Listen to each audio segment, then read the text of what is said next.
Morning viewers and subscribers. Welcome back to my YouTube channel. Mr. Green here. As promised, we'll be back with more fascinating facts to, teach you about electricity. You can learn almost everything right here. My name is Ramon Green. I am a certified electrician here in Jamaica. I have, you know, worked in the industrial field for about almost 10 years now. I've worked here in Jamaica and I've worked overseas. So I have quite a bit of understanding to what this field is about. So very quickly today we want to learn about what is electricity. We have heard the question many times and it's something we use every day. You use it on your phone, you use it on your tablet, your television, your radios. And those of you who love popcorn, we just put it into the microwave, you plug that microwave in and it just pops away. That is very exciting. But what is the science behind all of this? What is electricity? What is really happening behind the scenes that you and I don't see? Well, today we'll be investigating all of that, right? And as I said, electricity is all around us. Anything you can think of has electricity. May not be usable to power a light or to power appliances, but electricity is all around us. Even our bodies use electricity. Somebody say what?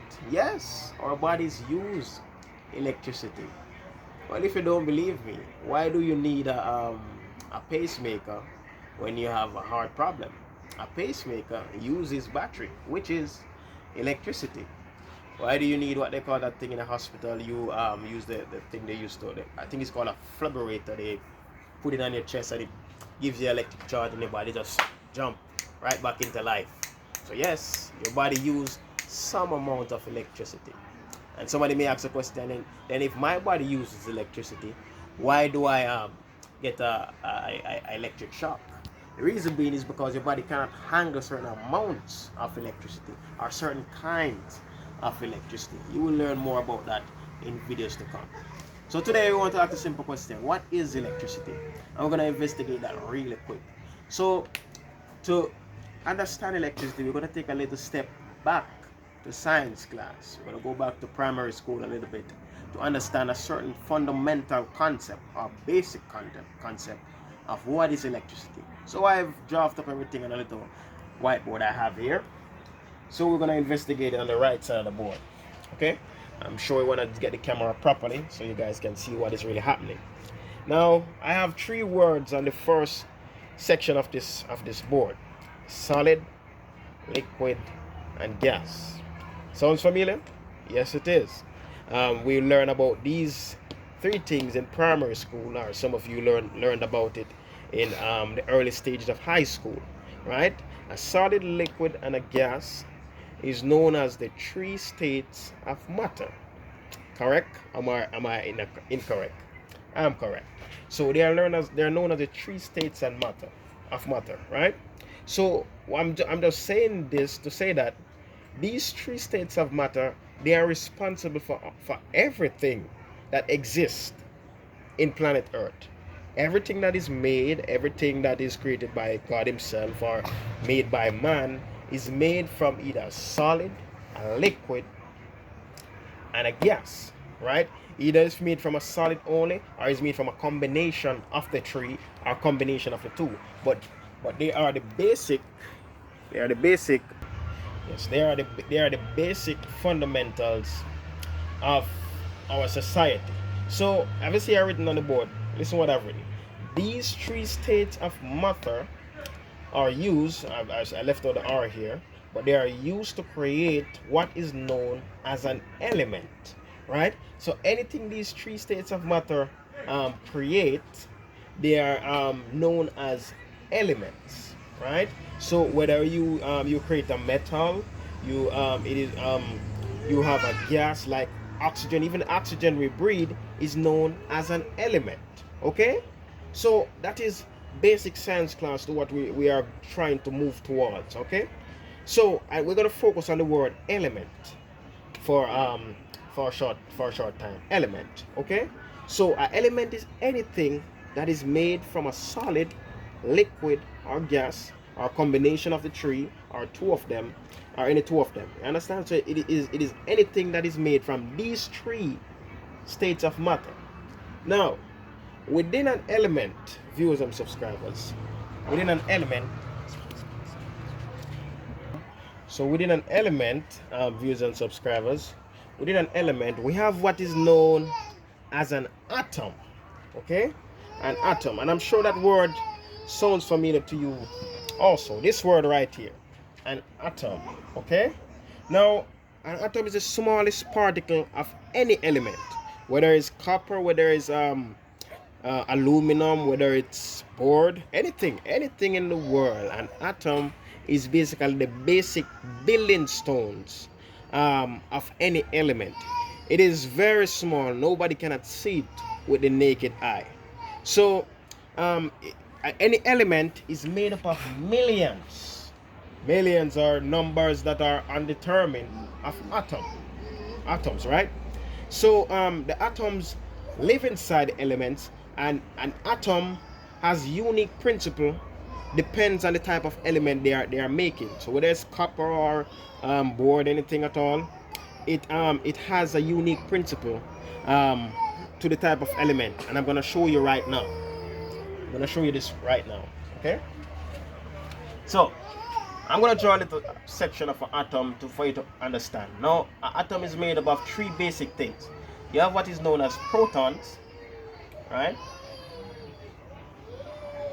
Protons, and we have what is called a neutrons, right? Neutrons. Now, these two particles of an atom form what is called the nucleus, or the center of an atom. Okay, so the center of an atom, right, or the middle, is formed by what is known as protons and neutrons. I hope all my viewers and subscribers are following me. If you believe I'm going too fast, you can always pause the video, rewind it, and you can listen again to understand what is really going on. So the center of the atom is formed by protons and neutrons. Now, outside of the middle of the atom, the nucleus, you have a significant amount of energy that surrounds the center of the atom. Now, this energy is known as electrons. Okay, now electrons are just small what we call electric charge that revolves around the center of an atom. You see, just like how the planet revolves around this the sun, it is the same way the electrons revolves around the nucleus of an atom. Okay, so the electrons circulate. They go in a very it's not really a perfect circle, but they go all the way around the nucleus of the atom. Okay, so every atom, as I said before, has its own unique atom. The way the electrons behave is unique. So for electricity, we're going to focus on a copper atom. Okay, and I want you to pay attention to this wire I have in my hand.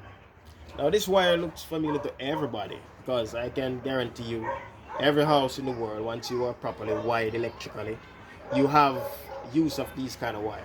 Now, this is a copper wire, right? This is a copper wire. Copper is an element, and those of you who do chemistry and do the sciences, on the periodic table, copper is an element, right? Now, within this copper here, there are millions of atoms. We can see it with the naked eye. Millions of atoms of just like what I've just drawn on the board. Millions, right? And they have electrons circulating around them, right? So what happens? The electrons is what does the trick. Okay, and I'm going to show you this on the board, because I have drawn a copper atom on the board, and as I said before, each atom is unique to the different type of element that is made up of. All right, so we're going to focus on the board a little bit. I've go ahead and drawn an copper atom, not perfectly drawn to scale, but I just want to do it so you can understand what I'm trying to say. Okay, Now, as you can see, we have P representing the protons, and we have N representing the neutrons. Now, you can see that P equal 29, N, the neutrons, is equal 35. Now, that means the amount of protons the copper atom has and the amount of neutrons, right? So, it is said in science that the amount of protons that an element have is equal to the number of electrons. So, the protons is 29, so it's gonna have about 29 electrons circulating around the center of the copper atom. Okay, I hope you guys are following me perfectly, right? As I said before, if you miss a step or you miss what I said, you can pause and rewind it and play it slowly so you get it all in. All right, okay. So the electron surrounds the atom. Okay, now the thing is, we want to focus on the outer shell of this copper atom, because these circle that it make, each revolution that the electrons make around the center of the atom, each revolution ring can only hold a certain amount of electron. So as you can see, the first shell can only hold 2 electrons. The second shell holds up to about 8 electrons. The third shell holds about 18 electrons. So already we're gone about 28 electrons want to reach to the 1, 2, 3 to the third shell, right? Now the final shell is what they call the valence shell, or the outer shell, or the outermost shell. It has only 1 electron. Now the trick about this, each metal has about roughly either 1 to 3 electrons revolving around the outside of the atom. So what really happens is that, because according to science, I'm just going to focus on metals, because we all know that metals are conductor of electricity, just like the copper wire and other metals, aluminum and silver. They are conductors of electricity, meaning if you place this copper wire on a live circuit, you can receive, we all know you can receive an electric shock, or by what we do, God forbid, electrocution. All right, so please, you don't play with wires or metals that are connected to a circuit and are exposed like this. Okay, so what happens? The electrons revolve around the nucleus of the shell. Now the outermost shell, what really happens according to science, in order for this metal to become stable, then it has to either lose this last electron here, or it gains more electrons. So what happens, the outermost shell is weak, and in order for it to become stabilized, it has to, yes, so the outermost electron of this copper atom, it is weak. So what happens, this electron always, it comes off, it just travel away to a next atom, just like this. And remember, the copper atom have millions, so the electron move from one atom to the next. Hence you have the bond of the word electricity. Now Lamar? Jesus Christ. So the electrons travel from one atom to the next, right? So as I said, because the outer electrons, they are weak, so they always traveling to the other atoms. They easily moved around, right? So imagine if this is the next copper atom out of the millions that it has, then it is moved randomly to a next atom, and then it moves on. So if it moves from this atom to this, imagine, then this atom would have gained an electron, and this atom would have loses one. But then the electron will move again to a next atom, and they all move around randomly. Okay, so hence the name electricity is born, right? So as you can see in the definition here, I want you guys to get the idea. Electricity is the flow of electrons from one atom to the next. Now, the funny part about this is that it says in a uniform direction. Now, as I was explaining a while ago, the electrons move randomly from one atom to the next. So they may move to this atom, then they come back to this atom, then they move to the other one, and they all moves in a random movement. Now, as we speak, this copper wire, this type of principle I'm explaining, this is happening to this wire right now. The electrons are moving, but they are moving randomly. So it is of no use to us. Whenever electron is being moved randomly, then it is of no use to us. You cannot get a proper flow of electricity. Hence, if I should touch this wire, even though the electrons are moving, it cannot give me electric shock. So the statement said in a uniform direction. Now we have to include something for the electrons to stop moving randomly, which is their natural way of behaving in metals, whether it's copper, aluminum, any type of metal. We have to introduce something that's going to cause them not to move so randomly, because we want to get them to proper use so they can power our lights, they can power our television and our microwaves. Well, everybody loves microwaves, right?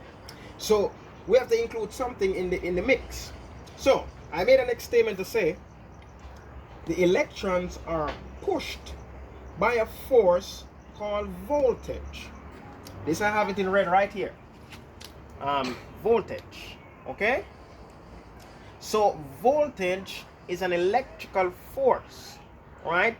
What it does, once it's connected to a voltage, the metal, once it's connected to a voltage, it is a force that pushes the electrons. So as I said, the electrons in metals are weak, so they can easily be pushed around, right? We all know in society, once you have weak people, they can easily be pushed around. Once you're weak, people can get to do anything they want to do.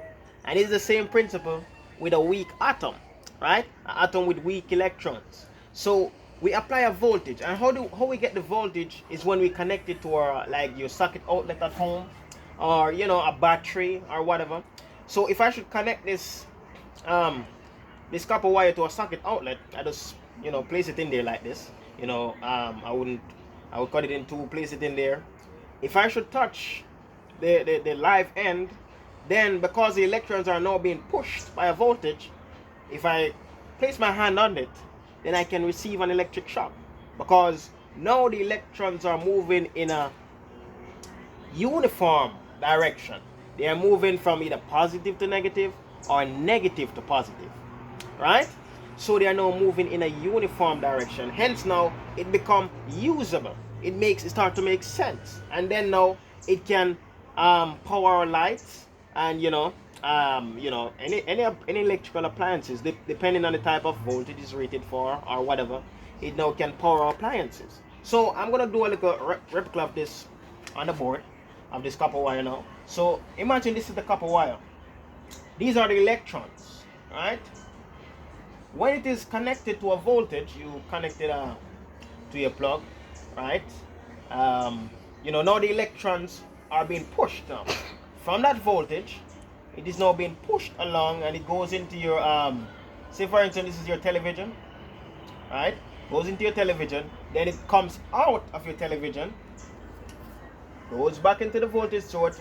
This time it goes back into the negative end, I would say. So it move from positive here to the negative. So it'll be pushed now from a socket outlet, pushing the electrons in this wire, goes to your television, you watch your TV, and then it's now pushed back around now, back to the negative. So hence it is called the flow of electricity. So it flows, right? The electrons flows, right? It flows from either positive or negative, depending on the type of current flow you have.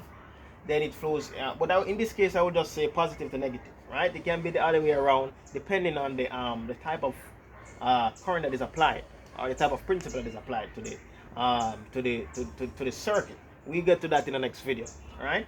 So it is being pushed from the positive, right, to your television, and back to the negative, and it goes around and goes around. And the only way this process stops is when you disconnect it from the voltage, right? So otherwise, when you disconnect it from the voltage, then now the force is removed, now the electrons go back to behave as they normally do.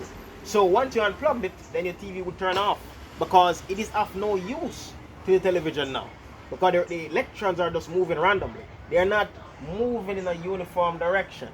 And your TV is designed to use the electrons when they are moving in a uniform direction. So hence we have the definition of electricity. So as I said before, it is a flow of electrons from one atom to the next in a uniform direction, right? And the electrons are pushed by a force called voltage. We will learn about voltage, and there's a next term we also have to learn about current and resistance in the next video to come. Right, so please remember to hit that subscribe button, hit the notification bell so you can get notified when we have next videos like this coming up, right? And tell about your friends, and share the videos worldwide so we can continue keeping these good videos coming.